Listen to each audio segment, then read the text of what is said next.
After a bitter divorce, city life just became suffocating. Every siren, every crowded street, it just amplified the ache inside me. So when I inherited my late uncle's farm, nestled deep in the English countryside, in a forgotten village called Gravehurst, it felt like a sign, a new beginning.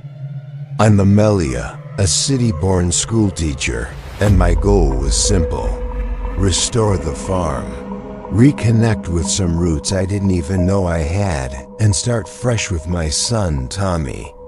He's only 6, quiet and sensitive, and I desperately wanted this to be a place of healing for him too. I remember telling myself, this is it. This is our fresh start, away from all the noise. The farmstead itself was crumbling, swallowed by miles of abandoned wheat fields. It was autumn 1996, harvest season, and the fields were tall, dry, a golden ocean that whispered secrets in the wind. The farmhouse was buried in silence and dust, a relic of a bygone era. I remember standing on the porch that first evening, just breathing in the country air, thinking, this is it. This is where we heal. The isolation was profound, almost comforting. After the relentless noise of the city. Look, Tommy, I said, pointing to the endless fields. All this space, just for us. Our first night in the farmhouse was unsettling, to say the least. The old timbers groaned, the wind whistled through. Unseen cracks and every shadow seemed to stretch and dance in the flickering lamplight. Tommy, usually so resilient, clung to me a little tighter than usual. I remember tucking him into bed, reassuring him, "It's just the old house settling, sweetie. Nothing to worry about." But even as I said it, a shiver ran down my spine. There was something in the air, something ancient and watchful. "Are you scared, Mama?" he asked, his voice small. "No, darling," I lied, "just a little chilly. It started that very first night. After I'd finally drifted off, a sound pulled me from my sleep, a soft, eerie whistling. It wasn't the wind, not exactly. It was too melodic, too deliberate. I dismissed it, of course. Just the wind, I told myself, playing tricks through the wheat. But then Tommy, my sensitive little boy, woke up, his eyes wide and fixed on the window. "Mama," he whispered, his voice barely audible. "He's whistling." My heart hammered. Who was he? "Who's whistling, sweetie?" I asked, my voice trembling slightly. The next morning, I tried to brush it off. "Tommy, darling, that was just the wind, or maybe a bird," I said, trying to sound cheerful, trying to convince myself as much as him. He just looked at me with those big, innocent eyes and shook his head. "No, Mama," he whistles. From the wheat. And that's when I felt the first prickle of true unease. It wasn't just a sound to him. It was a presence. He. I tried to rationalize it, to find a logical explanation, but the image of him, staring out at the fields, stayed with me. "Are you sure, honey?" I pressed, but he just nodded solemnly. Later that day, I decided to introduce myself to the only neighbor for miles, old Mrs. Wilkins. She was an elderly woman, her face a roadmap of wrinkles, her eyes sharp and knowing. She offered me a cup of tea, her gaze lingering on Tommy. "New to Gravehurst, dearie?" she asked, her voice raspy. "Just remember one thing, child. Don't listen if it whistles after dark. Her words were a chilling echo of Tommy's, delivered with a gravity that went beyond mere superstition. It was a warning. "What do you mean, Mrs. Wilkins?" I asked, my voice hushed. Her words burrowed into my mind. "Don't listen if it whistles after dark." It wasn't a suggestion. It was a command. I tried to ask her more, but she just shook her head, her lips pressed into a thin line. "Some things are best left undisturbed, dearie. Especially in the wheat." I left her cottage with a knot of dread tightening in my stomach. The logical part of me screamed superstition, but the primal part, the part that had felt the chill in the farmhouse, knew better. "She's just an old woman," I told myself. But the unease lingered. Back at the farm, I started exploring the old house more thoroughly. It was buried in silence and dust, but it soon began to show signs of a dark past. On the inside of the cellar door, deep, jagged scratch marks marred the wood, as if someone had desperately tried to claw their way out.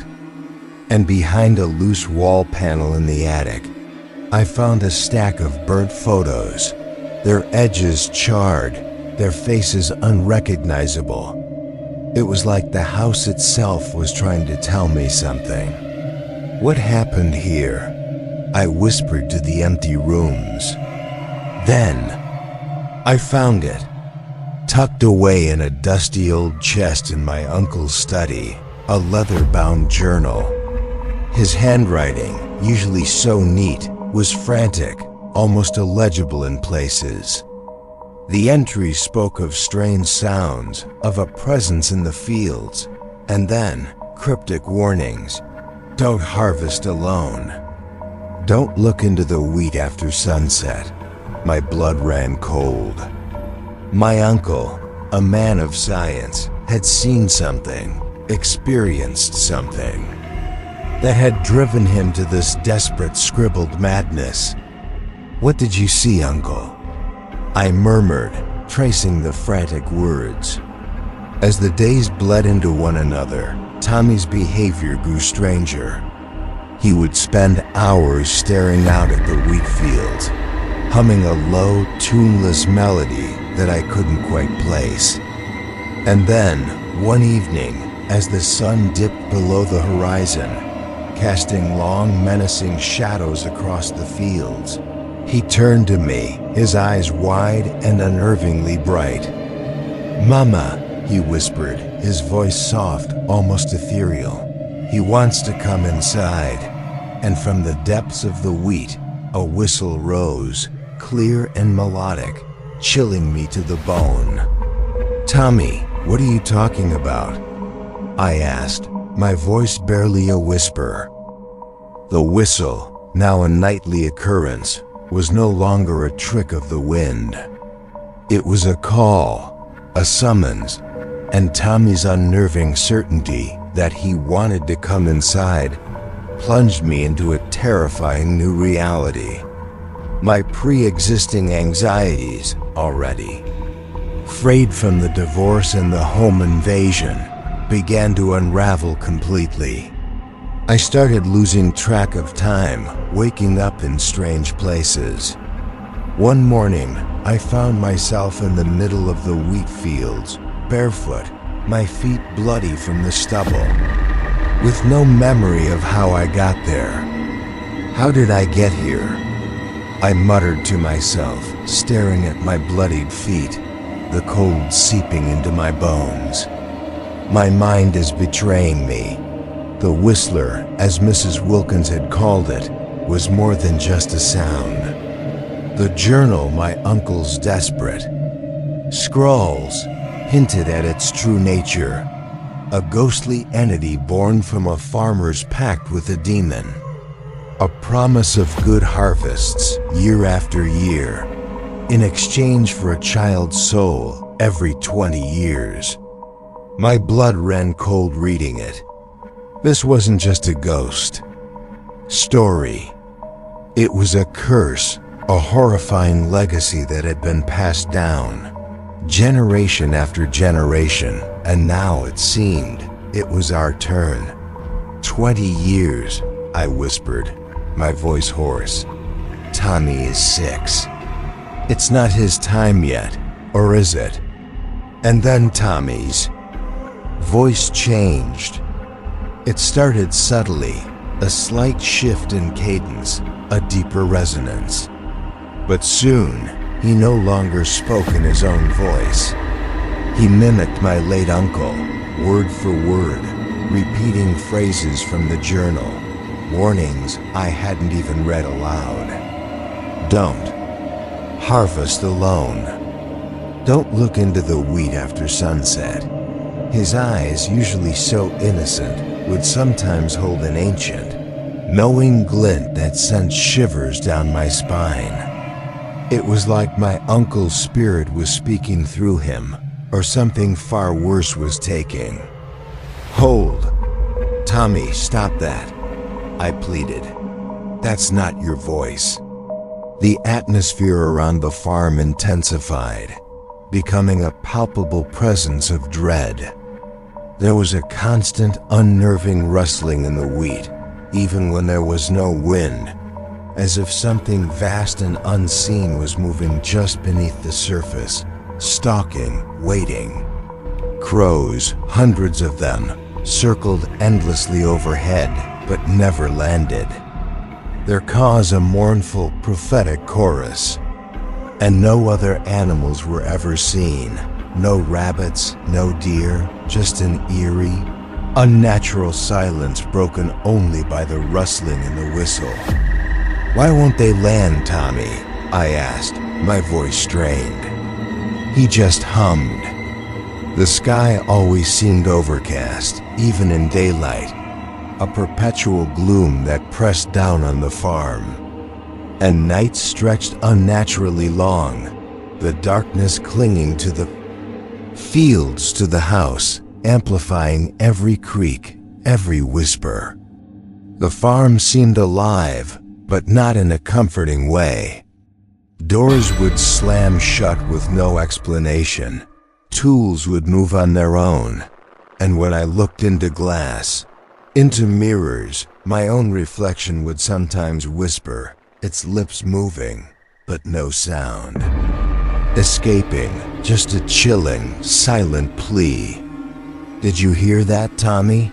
I'd ask, knowing he wouldn't answer in his own voice. I delved deeper into my uncle's journal, desperate for answers, for a way out. His entries became more frantic, more fragmented, detailing the history of Gravehurst.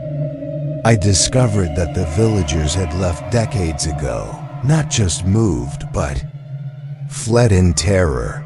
And the village church? It had burned down in a child sacrifice gone wrong, a desperate pact made by the remaining villagers, to end the curse, to appease the whistler, to break the cycle. But it had failed horribly. They tried to stop it, I whispered, tears in my eyes, and they failed. The whistler, the journal explained, only appeared at dusk, a blind, vengeful spirit drawn to sound.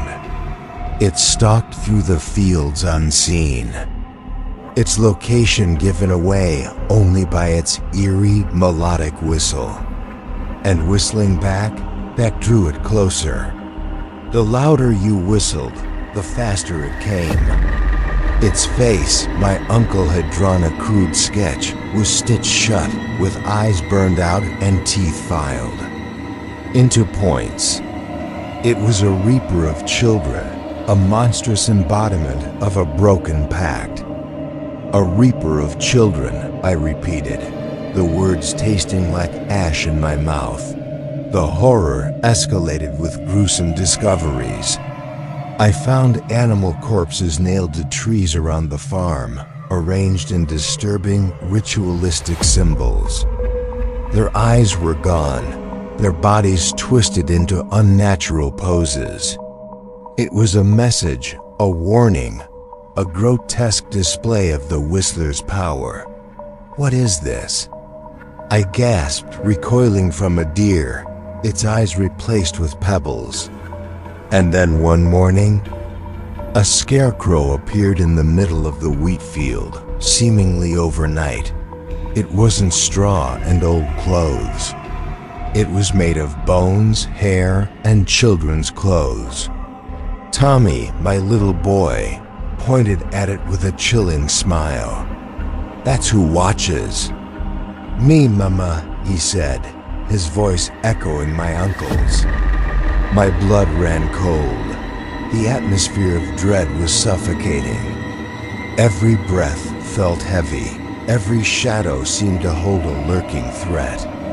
The constant rustling in the wheat, the circling crows, the perpetual gloom, it all pressed in, amplifying my paranoia, eroding my sanity. I felt like I was living in a nightmare, a prisoner in my own home, trapped with a child who was no longer quite my child, and a malevolent entity that grew stronger with every beat of my terrified heart. "We have to get out of here," I pleaded to the empty air. "We have to." And the most terrifying part, Tommy started humming the same tune as the Whistler, even in his sleep.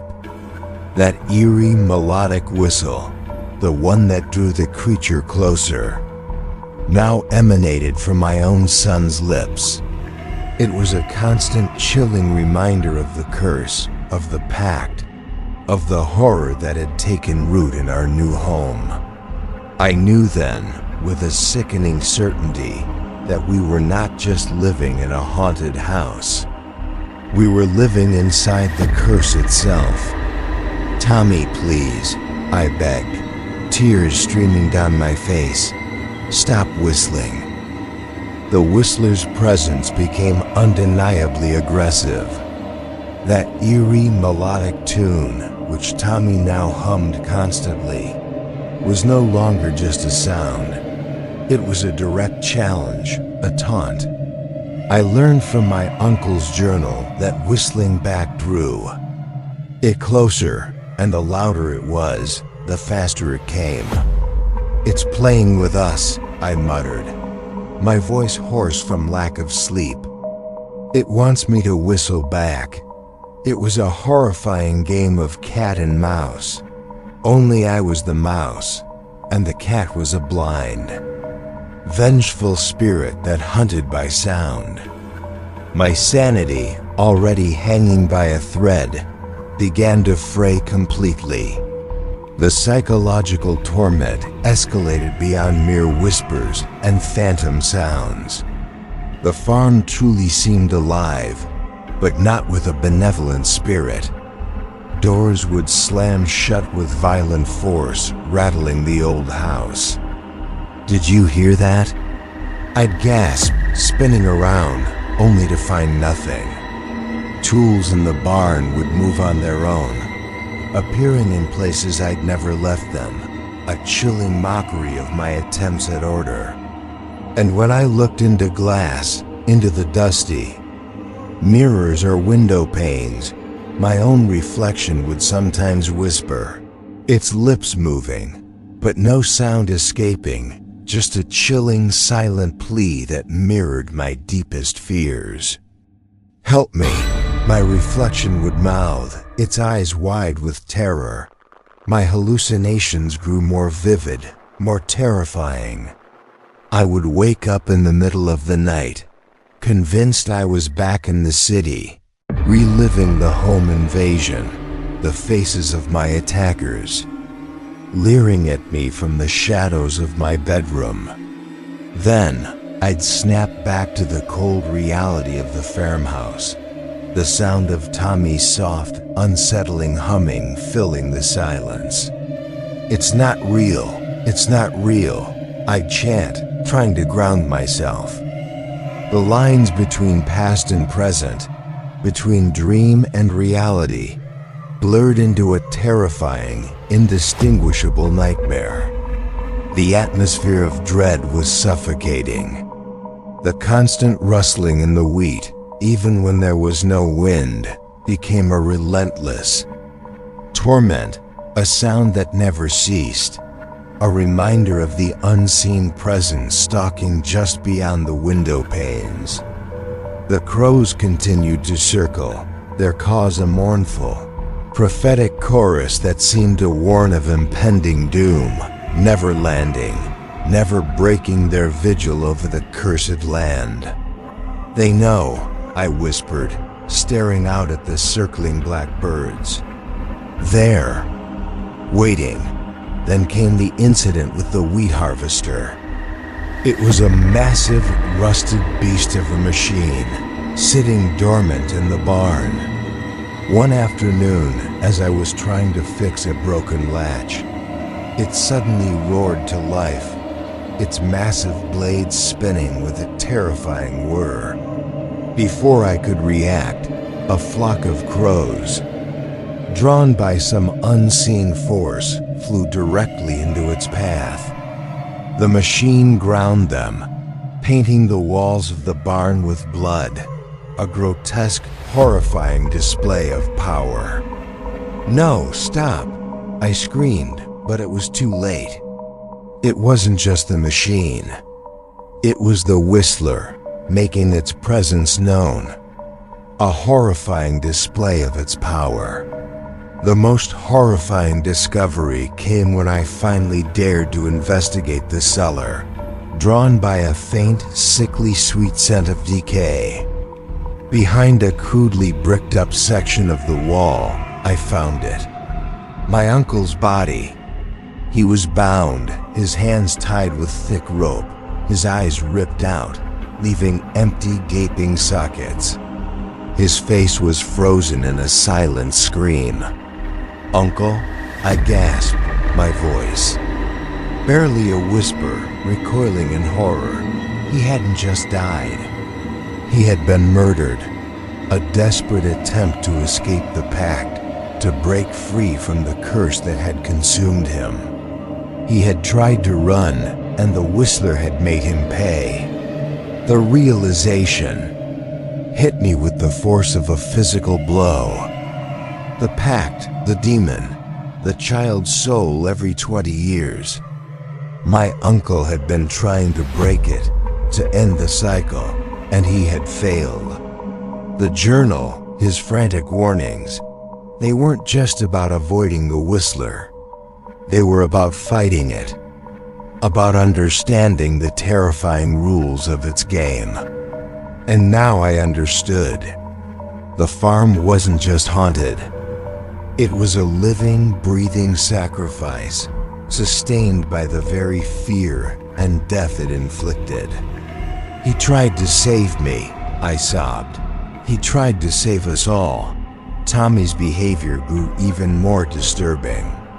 He would hum the Whistler's tune, not just in his sleep, but while he played, while he ate, his little voice perfectly mimicking the eerie melody. He would stare at me with those unervingly bright eyes, eyes that sometimes seemed too old, too knowing for a 6-year-old. "He likes when you listen, Mama," he'd whisper, his voice echoing my uncle's. "He likes the sound of your fear." It was like my son was slowly being consumed, piece by piece, by the very entity that stalked our fields. "Tommy, please," I begged, "don't say that." I knew then that the only way to survive, to truly escape, was to break the pact. The journal spoke of returning what was taken, of offering something of equal value to the original offering. But the question gnawed at me, a terrifying, insidious whisper in my mind. Was Tommy the offering? Was he the next child due to the Whistler? Or was I the sacrifice needed to sever this ancient, horrifying curse? "What do I do?" I cried out, my voice cracking. "What do I sacrifice?" The sky remained perpetually overcast the nights, stretched unnaturally long, and the air inside the farmhouse grew colder, damp and heavy with the smell of smoke and rot. The Whistler's presence was constant, a suffocating weight that pressed in from all sides. I could hear it, unseen, moving through the fields, its whistle growing louder, closer, a haunting melody that promised not just death, but a fate far worse. The final night was coming, and I knew, with a chilling certainty, that I had to make a choice. "It's coming for us," I whispered, pulling Tommy close. "It's almost here." The final night descended upon Gravehurst like a shroud, darker and colder than any before.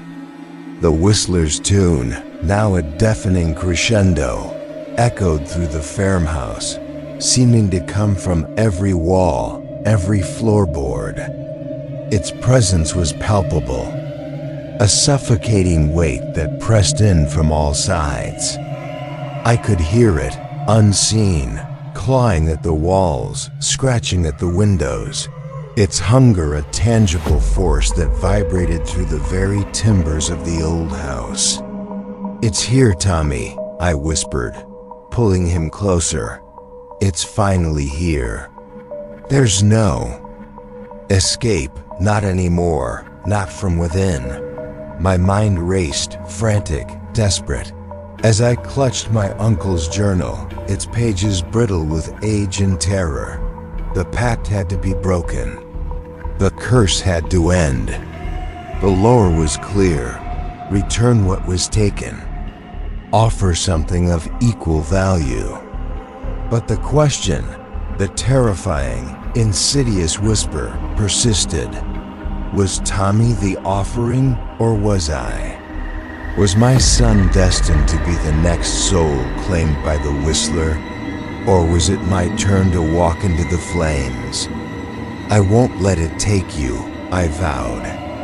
Holding Tommy tightly, "I won't." I looked at Tommy, sleeping fitfully in his bed, his small face pale, his lips still humming that eerie melodic tune. He was no longer entirely my son. He was a conduit, a vessel, a living echo of the curse. The thought of sacrificing him, of offering him to that blind, vengeful spirit, tore at my soul.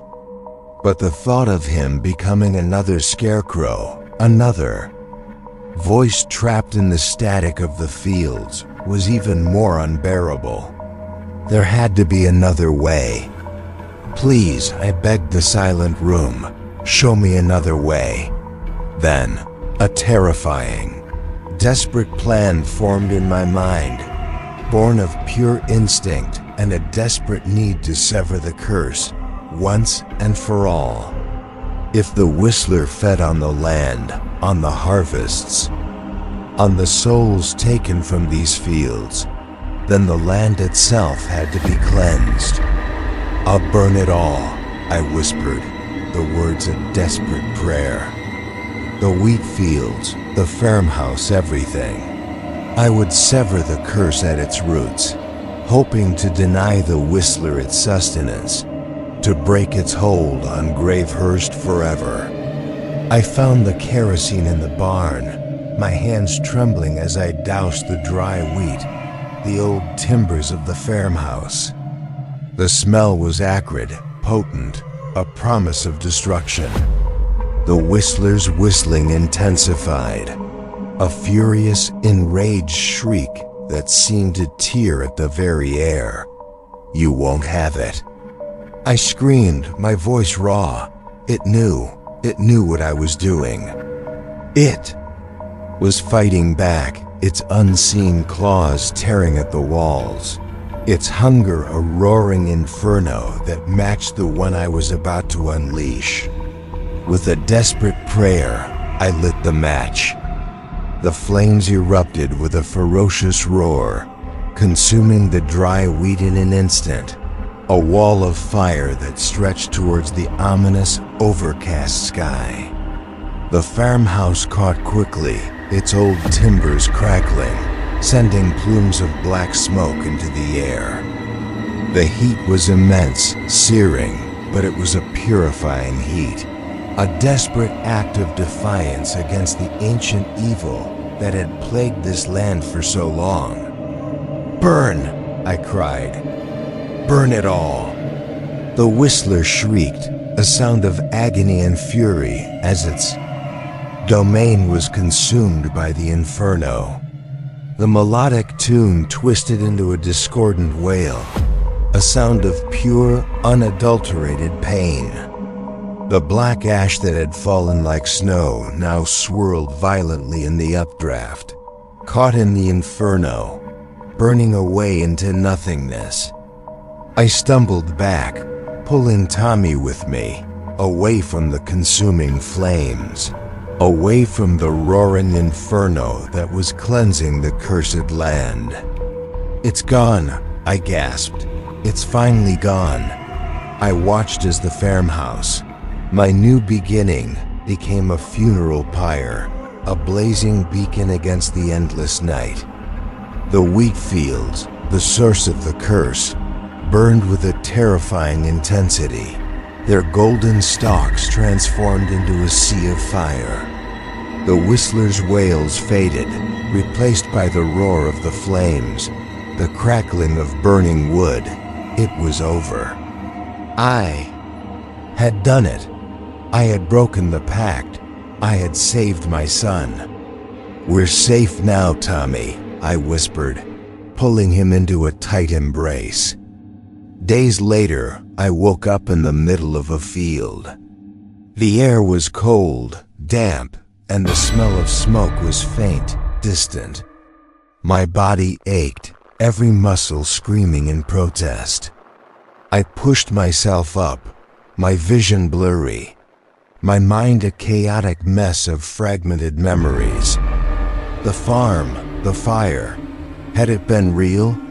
Had I truly escaped? I looked around, desperate for answers, for a sign that the nightmare was over. "Where are we?" I murmured, my voice raspy. The farm was untouched. The farmhouse stood, whole and silent, nestled amidst the golden wheat fields. There was no sign of fire, no burnt timbers, no scorched earth.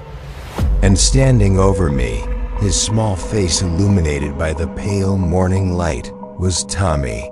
He was smiling, a wide, innocent smile that sent a chill down my spine. He leaned down, his lips close to my ear, and whispered, his voice soft, melodic, and chillingly familiar, "You gave him what he wanted. Now it's your turn to whistle." As I tried to scream, I realized my mouth had been sewn shut, and from the wheat, a whistle rose, clear and eerie, echoing through the silent field.